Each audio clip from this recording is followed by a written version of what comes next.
आद्य गुरुपरंपरेतील व्यक्तीच गीतेचा यथार्थ संदेश शिष्याला देऊ शकते. आत्मसाक्षात्कारी गुरूंना प्रसन्न करणे हेच आध्यात्मिक जीवनातील प्रगतीचे रहस्य आहे. जिज्ञासा आणि नम्रता यांच्या संयोगाने आध्यात्मिक ज्ञानाची प्राप्ती होते. नम्रता आणि सेवाभावाशिवाय प्रश्न विचारणे परिणामकारक ठरत नाही. अनादरयुक्त आणि विवेकशून्य राहून प्रश्न विचारणं दोषास्पद ठरते. प्रामाणिक आध्यात्मिक गुरु शिष्याबद्दल अत्यंत दयाळू असतात. नम्र आणि सेवा करण्यास सदैव तत्पर असतो त्याला सद्गुरूकडून ज्ञान मिळतं. त्यांच्यात विचारांचा मेळ बसून गुरु शिष्यात गुजगोष्टी होत असतात. शरीरातील 5 वायूंना क्रियाशील करून 3 गाठींची उकल करून 7 चक्र म्हणजे मूलाधार चक्र, स्वाधिष्ठान चक्र, मणिपूर चक्र, अनाहत चक्र, विशुद्ध चक्र, आज्ञाचक्र आणि ब्रह्मरंध्र म्हणजे शस्त्रदल एका रेषेत आणून एक अद्भुत अनुभव आणून देऊन सद्गुरूंनी आपल्यात भगवतभाव प्रगट केला आहे. भगवत भावाने प्रभात झालेला साधक ईश्वर चरण कमलाशी स्थिर असतो. तो आपली वाचा ईश्वराचे गुणगान करण्यात वापरतो. इंद्रियाकडून झालेली कर्मे ईश्वर सेवेशी संलग्न ठेवतो. नेत्राने ईश्वराचे स्वरूप पाहतो. कानाने ईश्वराचे अलौकिक गुणगान ऐकतो. नाकाने ईश्वराने निर्माण केलेल्या सुगंधाचा स्वाद घेतो.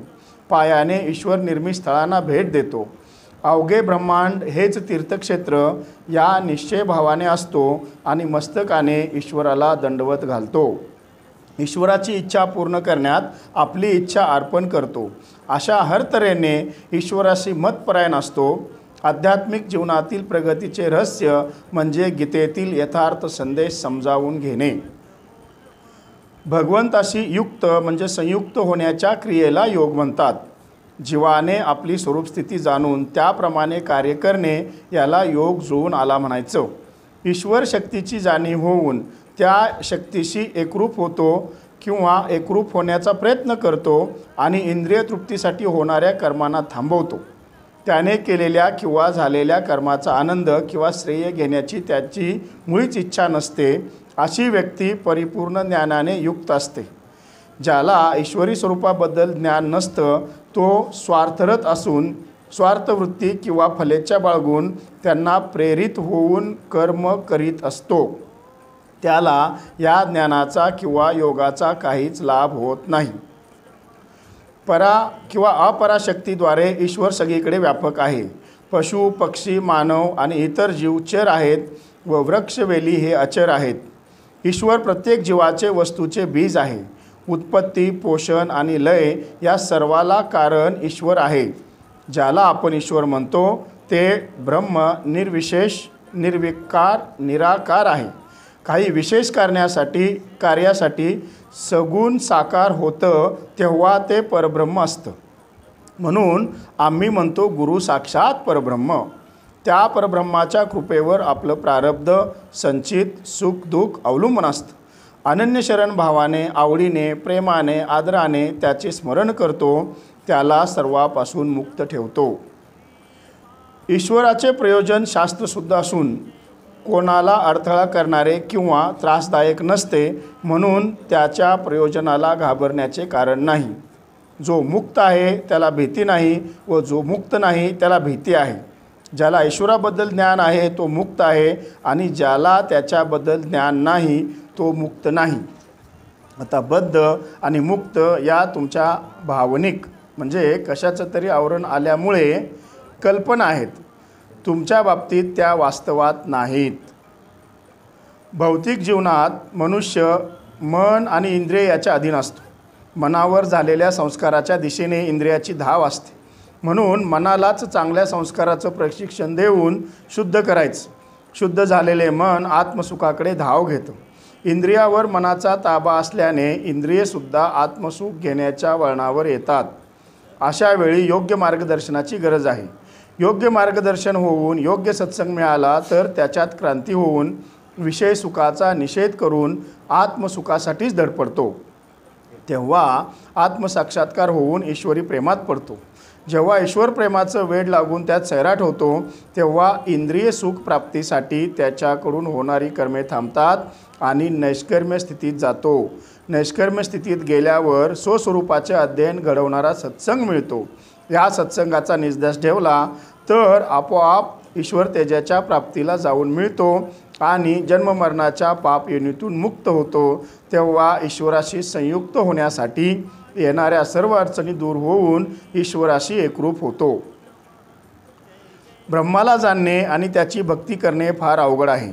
आपल्याला दिलेली अनुभूती ही केवळ आंशिक आहे। शीतावरून भाताची परीक्षा तसं अंशरूपाने दिलेल्या अनुभूतीवरून श्रद्धा, निष्ठा, आदरभाव ठेवून प्रयत्न करायचे, म्हणजे एक दिवस सद्गुरू कृपेने तुमच्यात भगवत भाव निर्माण होईल। भक्ती मार्ग सोपा आहे असे म्हणून गाफील राहू नका। त्याने तुमच्या ढोंगीपणा निर्माण होऊन दुसऱ्याला तत्त्वज्ञान सांगण्यातच शहाणपणा दाखवाल। तेव्हा तुम्हाला मिळालेल्या ज्ञानाच्या अहंकारात रूपांतर होईल। भक्तीचे ज्ञान नसताना ढोंगी लोकांनी आचरलेली तथाकथित भक्ती सोपी असेल। लोक तिकडे आकर्षित होतील, गर्दी करतील, पण गुरुपरंपरा, शास्त्रसंमतीनुसार असे तत्त्वज्ञानी भ्रष्ट असतात। एक दिवस त्यांचा ढोंगीपणा, भ्रष्टपणा उजेडात येऊन त्यांनी कितीही कठोर प्रायश्चित्त घेऊनसुद्धा या दोषातून दोषमुक्त होणार नाहीत। त्याच्या मागून उदो करत फिरणाऱ्यांची सुद्धा तीच गत। उतावळा नवरा गुडघ्याला बाशिंग असे होऊ देऊ नका। जे दिसत नाही म्हणून ते घडत नाही असं वाटतंय, मग अन्नाचं पचन झालेलं दिसत नाही। शरीरात ऊर्जा निर्माण होण्याची क्रिया दिसत नाही म्हणून शरीरात ऊर्जा निर्माण होत नाही म्हणायचं का? त्यावर शंका घेऊन क्रिया थांबेल का? शंका घेतल्यामुळे खाल्लेलं अंगाला लागेल का? संतावर श्रद्धा, निष्ठा, विश्वास आणि थोडे म्हणजे निमिषभर प्रयत्न, निजध्यास असतील तर सर्व काही आपोआप व्यवस्थित योग जुळून येतात। मग मातेची या खांदा बाळ नेणे शीन।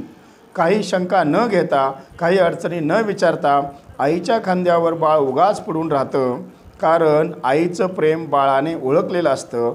तसं संताचं प्रेम जो ओळखतो तोच संतांच्या प्रेमाची ऊब घेत असतो। कोंबडीची पिल्ली आपल्या आईची ऊब घेण्यास किती चढाओढीने धडपड करत असतात, आणि जे आईला सोडून बाहेर असतात ते कोणत्या तरी सुखदुःखाची शिकार होऊन राहतात। ज्ञान प्रगट करावं की अज्ञान? आपण काय प्रगट करतोय? मग कोणाला काही सांगायचं नाही का? म्हणून म्हटलंय, धरायला गेलं की चावतंय आणि सोडलं की पळतंय। येथे अत्यंत चतुर होऊन राहिलं पाहिजे। चूक मान्य केली की अज्ञान दिसून येतं आणि लपवली तर अज्ञानातील अज्ञानी होतो। मग चूक मान्य करायची की लपवायची? तुमचं उत्तर? आत्मसाक्षात्कार म्हणजे मी शरीर नसून आत्मरूप आहे। गत जन्माच्या संचितामुळे शरीराच्या माध्यमातून मी भोग भोगतोय। सद्गुरूंच्या कृपेने आता शरीर बाद झाले आहे। शरीराच्या माध्यमातून होणाऱ्या सुखदुःखाचा माझा काहीही संबंध नाही असे म्हणून होणाऱ्या सुखदुःखाची काहीच खंत बाळगत नाही। तुला काही होणार नाही, तू सुखरूप आहेस। सद्गुरूंच्या या बोधावर आरूढ होऊन निश्चयाने मायाशक्तीशी लढत असतो, तेव्हा सद्गुरू त्याच्या पाठीशी राहून दिव्य अडचणीतून त्याचा बचाव करत असतातच। सद्गुरू वचनाचा अनादर करून त्यांच्या वचनाशी प्रामाणिक नसतो, त्याला साध्या साध्या अडचणीसुद्धा भेडसावत राहून पुन्हा मायाशक्तीत गुरफटत जातो। म्हणून प्रश्न आहे, तुम्हाला आत्मसाक्षात्कार झाला का? तुम्ही आत्मरूप आहात यात शंका नाही। संचिताप्रमाणे येणारे प्रारब्धाचे भोग भोगताना सुखदुःखाची खंत वाटत नाही, ही सद्गुरू कृपा झालेल्याची जाणीव आहे। देहकाळाचे, धनकुबेराचे याची आठवण आहे। सद्गुरू बोधावर आरूढ आहात, मायाशक्तीशी सामना करण्याची तयारी आहे, सद्गुरू वचनाबद्दल आदर आहे, मग पुन्हा मायाशक्तीत गुरफटणार नाही। वचन न मोडी बोलिले ते। झाडांची जुनी पाने गळतात कारण त्या ठिकाणी नवीन पाने येण्याचे प्रयोजन आहे। नवीन पाने झाडांना नवीन जीवन देतात।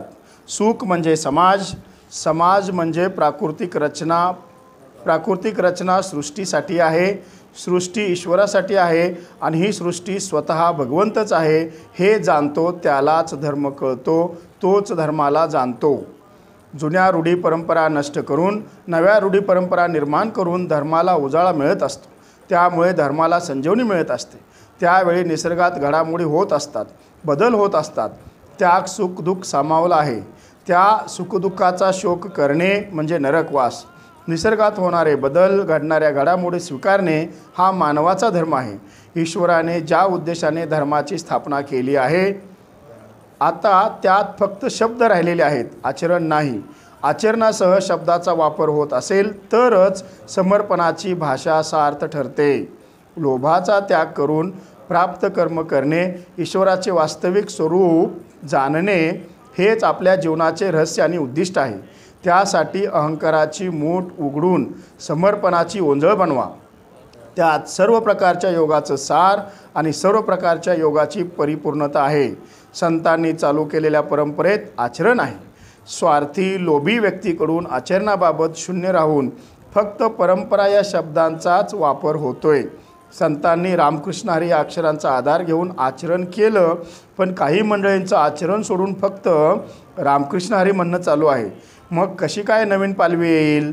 नैसर्गिकरित्या जुनी पालवी गळून गेली आहे हे यांना माहीतच होईना, सांगून सुद्धा समजेना.